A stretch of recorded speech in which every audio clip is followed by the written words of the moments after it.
শুভ নীল ষষ্ঠী বন্ধুরা। আমি যাচ্ছি মন্দিরে এবার পুজো দিতে।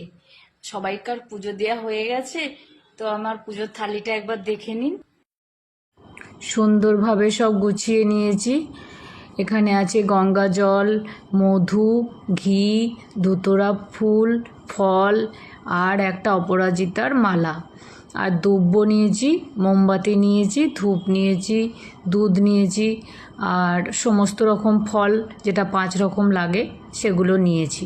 মন্দিরে পৌঁছে গিয়ে একটু লাইনে দাঁড়াতে হয়েছিল, কারণ সবাই তো এসছে পুজো দিতে, তো একটু লাইনে দাঁড়িয়ে তারপর পুজো দিলাম। খুব সুন্দরভাবে পুজো দিলাম।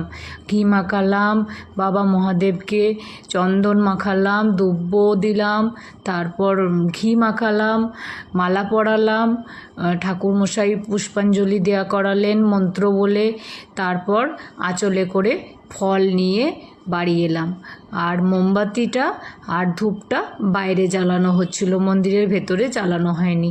কেমন লাগলো ভিডিওটা অবশ্যই কমেন্ট করে জানিও। সবাই ভালো থেকো। শুভ নীল ষষ্ঠী।